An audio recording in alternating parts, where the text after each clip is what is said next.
Media recognition from Bloomberg, Reuters, recycling trade publications. Patented process for 100% recovery of critical metals, including cobalt, lithium, nickel, manganese, aluminum. American Manganese is focused on recycling lithium-ion batteries for electric vehicles. American Manganese trades on the TSX Venture, AMY, the US, AMYZF, and Frankfurt 2AM. For more information, visit AmericanManganeseInc.com or phone me, Larry Ray, at 778-574-4444. You're listening to HowStreet.com radio, available online at TalkDigitalNetwork.com. Welcome to HowStreet.com radio, the online source for market opinions. Here is Jim Goddard. My guest is Rick Ackerman, editor of the newsletter Rick's Picks, his website rickackerman.com. Rick, welcome back to the show and Happy New Year. Happy New Year to you too, Jim. Always a pleasure, and thanks for inviting me on. Rick, the markets are very quiet. Friend of the show and a regular contributor to This Week in Money, Ross Clark, said, Jim, usually I always find something to write about. He says, the only thing I can find that might be interesting is the Russell 2000. Apart from that, as Elmer Fudd would say, it's very, very quiet out there. And every cowboy movie and half the war movies always said, it's quiet. It's too quiet out there. Is it too quiet out there? It's pretty quiet. I have to say, if Ross doesn't have much to say, and he looks at charts, he can refract them in 26 different ways. So if he's stuck for words, then I guess I certainly am too. It's a quiet day. I think if I had to characterize the quietness subjectively, I would say the market is kind of saying, hey, you guys, are you going to get over this Omicron thing so we can move on, or what? So it's really funny. We've got kind of a spotty red state, blue state freak out on the Omicron quote unquote threat. And the market's just kind of biding its time. It's basically shrugged it off and said, look, if you're going to worry about that, then I'll just sit here and idle for a while until you come to your senses. Now, does that mean people are worried the market has topped out and they don't want to put any more money into it in case it starts going down? No, I think people are just waiting to see not whether the market develops a new theme. We've already got that. It's out of tech stocks and into quote unquote value. But I'm certainly not bearish as the year starts, but I'm not too bullish either because I've got a target not too terribly far above an Apple that I think could be a watershed. I'm looking for 187.93, which is a little more than $14 over where it's trading. And I still believe, as I always have, that if you get Apple right, you get the market right. And well, it's been so accurate over the past few years. Why should the new year be any different? Well, it's really just a proxy for the chimps that throw your money, your hard-earned money, at the market. They're basically buying 5 or 6 stocks, and it makes it look like we're having a bull market, but we're really having an asset inflation, and it's so focused. The leadership in this market is so narrow that it probably has set new world records for narrowness. But of course, as we've discovered over the course of this bull market, none of the old indicators are working when they reach extremes. And you can trigger off 6 Hindenburgs in a row over a short period and do this and do that. And some of the best cycles forecast out there who look back 100 or 200 years say, well, this should happen and that should happen. But this bull market's just kind of blowing them all away. Well, Apple has become the first company to be valued at $3 trillion. It was the first at $1 trillion and then 2, and it hardly took it any time to get to 3. How fast before they become worth $4 trillion? Yeah, it's exactly. When you hit 3, why not 4 or 5? And it's pretty ridiculous up there. Not that they're not selling a lot of hardware, but when you think of how much more they're going to have to sell to justify a multiple against $4 trillion or $3 trillion of capitalization, that's a heck of a lot of phones. But as these monster stocks keep going higher and higher, it naturally takes more and more money to keep wafting them to new heights. It's just that's simple arithmetic. So I can see that the sleazeballs who manipulate stocks for a living, the aforementioned chimps who throw your hard-earned money into 5 stocks, they've figured out some interesting ways that they're using some tricks to get it higher, mainly doing most of the lifting overnight when there's zero supply to resist the rallies. If you look at Apple in particular, you see that virtually all of the upward movement is being accomplished in the dead of night, when there's zero resistance, very thin markets, or the other strategy that's very commonly used when there's a few sellers around. Who knows who they are? What kind of crazy person would sell this market? So the selling happens overnight as well, or at least before the opening bell in the morning.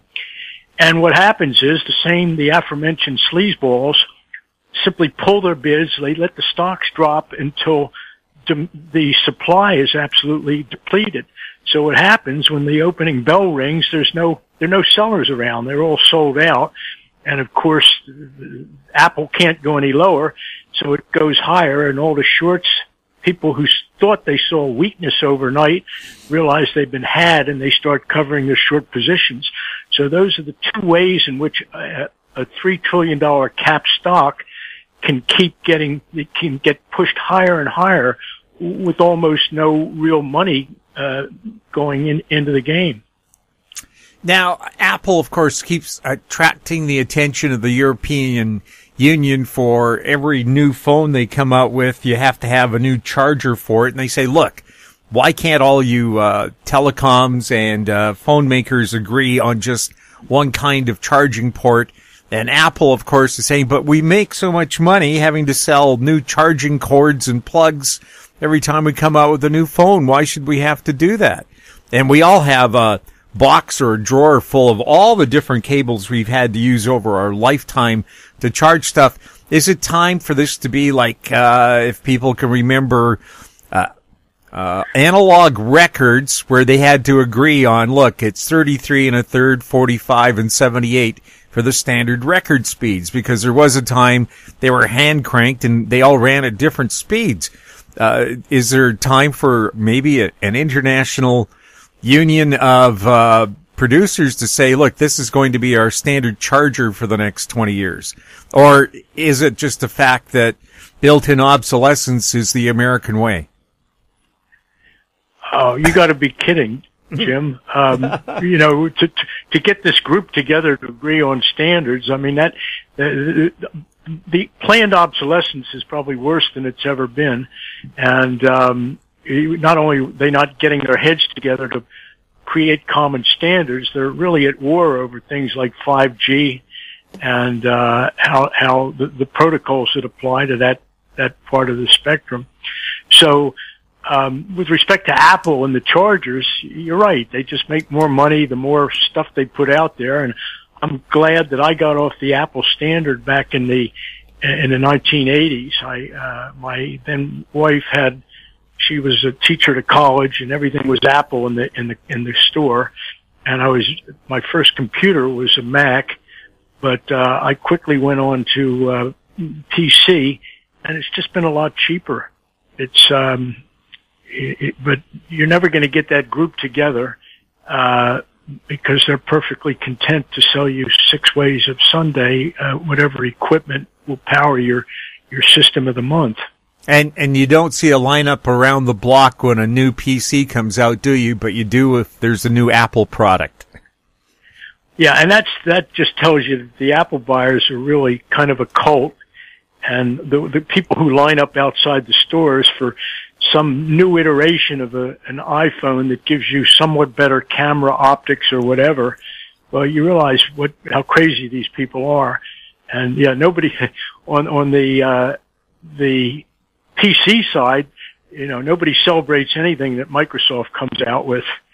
for reasons best known to those of us who've been using Windows products for the last umpteen years. I have a question about computer products. I think it's the only consumer product that if they sell it to you and it's defective, there aren't class action lawsuits about it, because they just, well, we'll send you a patch, we'll send you this, and for the next 3 years you are always upgrading or updating your computer, your so-called new computer, for all the faults that were built into it and weren't found. Apple, how often do they have to do that? Not very often, I don't think. Yeah, I mean, it's there's obviously a big difference between the way PC and Apple operating systems have developed, open source versus very closed development, and you can argue all day long about which has produced the more advantages. But I'm content with my my PC, and whenever I get a email about some class action suit, that goes right in the circular file. It's you know, do you know anybody who's made a big score with a class action suit other than the lawyers who bring those suits? I think we got $14 once. Right. You do better with scratch off lottery tickets than you do filling out all the paperwork for the latest class action suit. Yeah, and the $14 was some gift certificate for a product I think was obsolete within a couple of weeks or months. Yeah, I mean, it winds up, the lawyers who push these things wind up looking pretty shameless, but that's the way the game goes. Well, I'm just wondering about these poor Aboriginal people in Canada. The government agrees to spend $40 billion for the abuse suffered in residential schools, but how much of that money is going to be siphoned off by the lawyers? Yeah, you just follow the money. Follow the money right out to the local marina, the docks. Where are the Aboriginal yachts? I know of one. And I don't know if they got it because they're wealthy. It's simply because they rent it out to very rich people. Well, they must have been very well connected. Well, people want to get back to nature, and who knows nature better than the people who lived off it for, the last 15,000 years here on the West Coast. Yeah. They know all the little hidey holes where there are still animals to look at.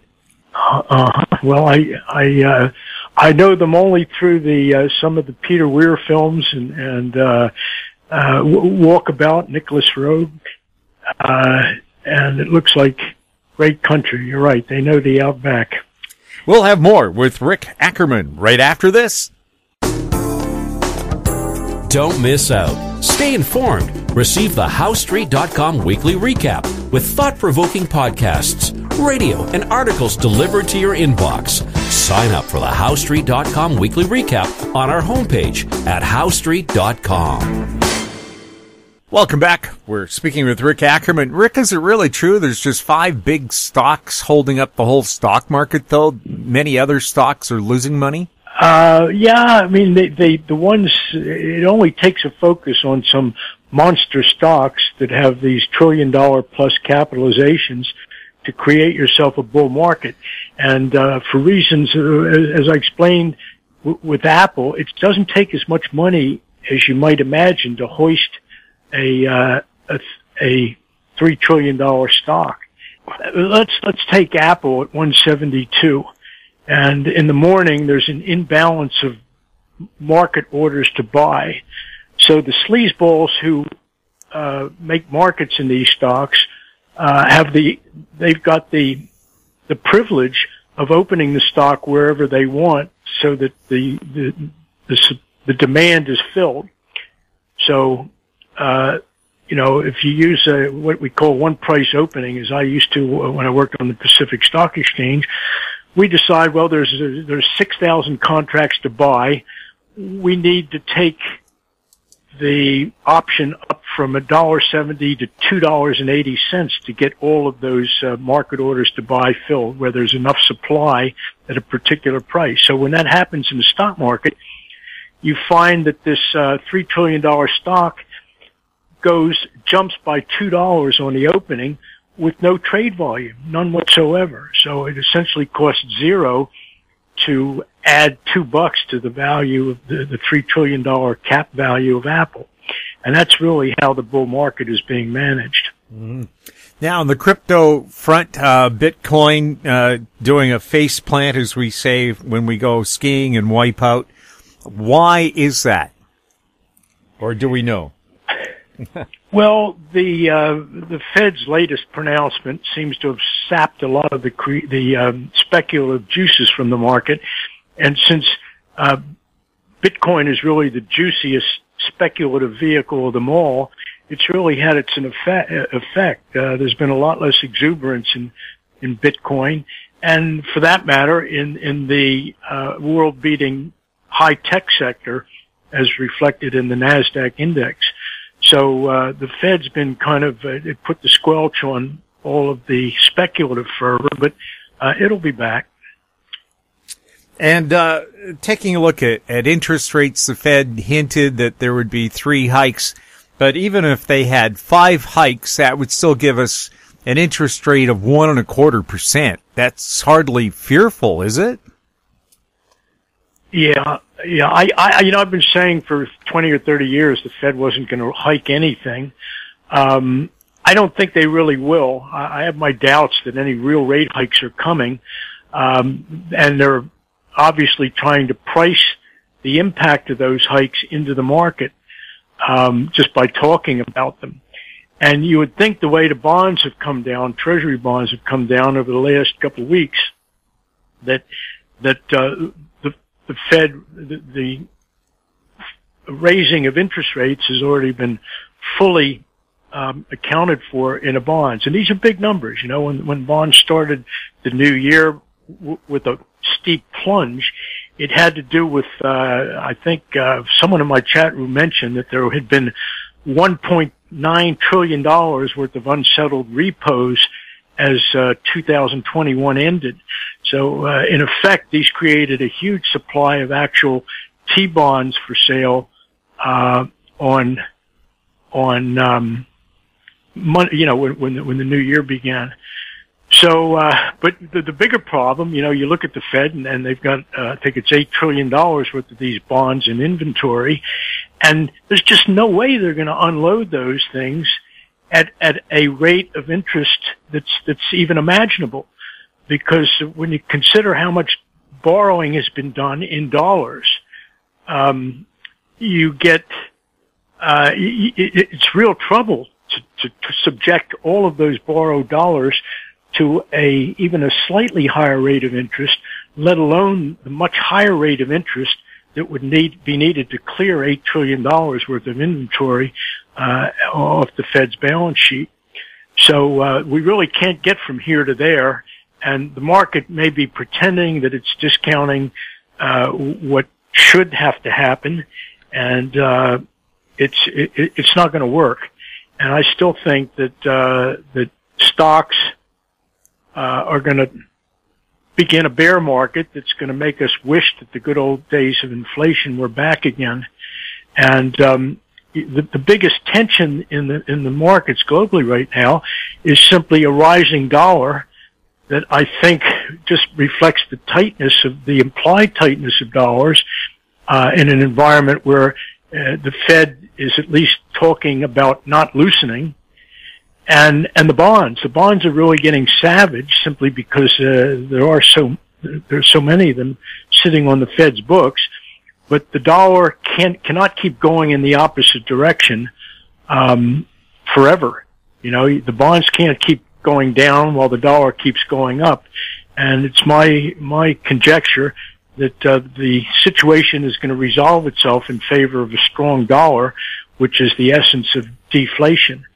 So that's what I think is coming. And as big as the bond market is, the dollar market is hugely larger. A lot of people are saying they don't call this real organic inflation. They believe it's all supply chain problems that eventually will shake themselves out and then we'll be into a deflationary mode. Or have suppliers learned if you don't build enough of something or ship enough of something, you can make a lot more money? Why supply enough? That's the argument Joe Biden would like to make, and I guess up to a point, Jerome Powell, but it just won't wash. The inflation we're seeing is very real. It's a function of the government putting all these checks in everybody's hands, and you get the impression, because millions and millions of people are leaving the job market, that we're pretty well flush with cash. So the demand for consumer goods has not abated in any way.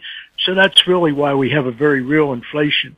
And even though the shortages are exacerbating certain things, you could say just the opposite. No cars are getting sold because the manufacturers can't deliver.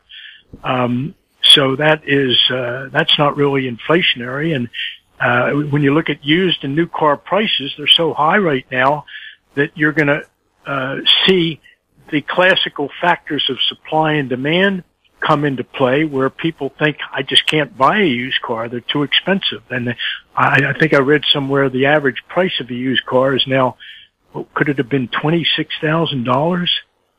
So I've got, I hope so. I've got an old junker, a 20-some-year-old Lexus, and I couldn't give it away 6 months ago, but I think I'll give it another try. Rick, so many companies reported in the last quarter they made huge profits, and most of them plan to just buy back more shares with them.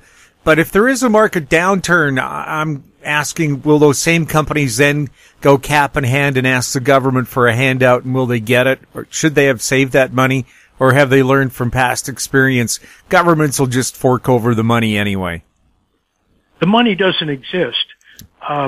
We've talked about that before. All the money comes from the idea of borrowing money to buy your own stock. Companies do it, even though they have tens of billions of dollars, some of them individually, in surplus cash.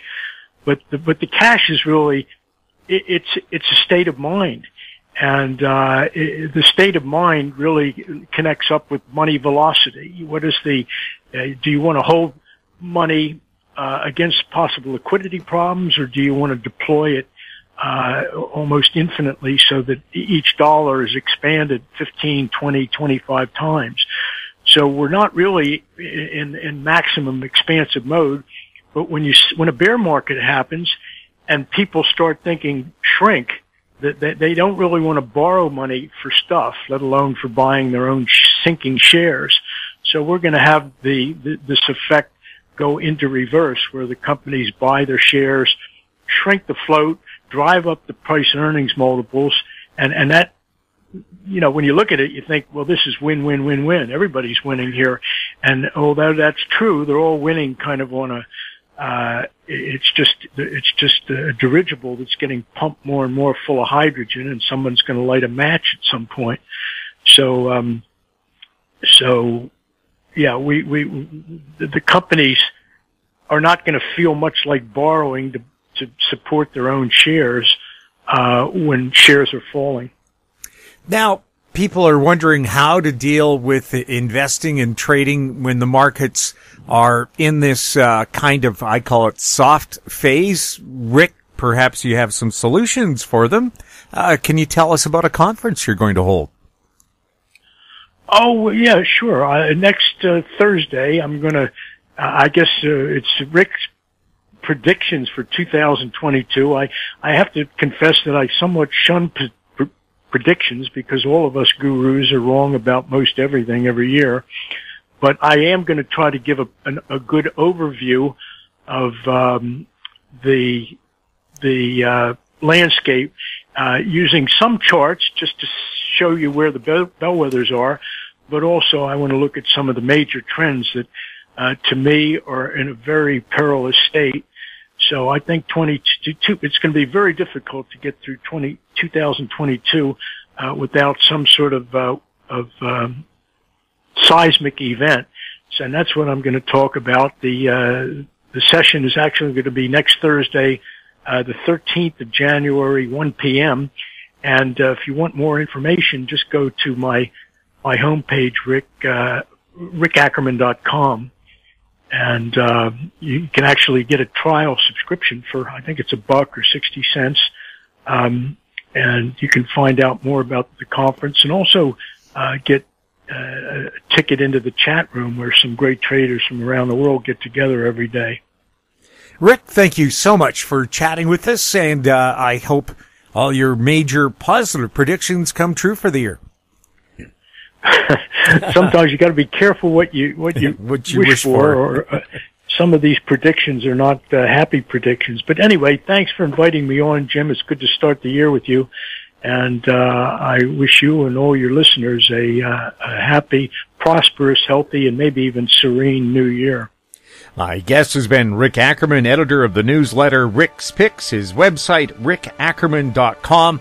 If you have any questions for Rick or any of our other guests, you can send them to info@howstreet.com, and we'll ask that question for you.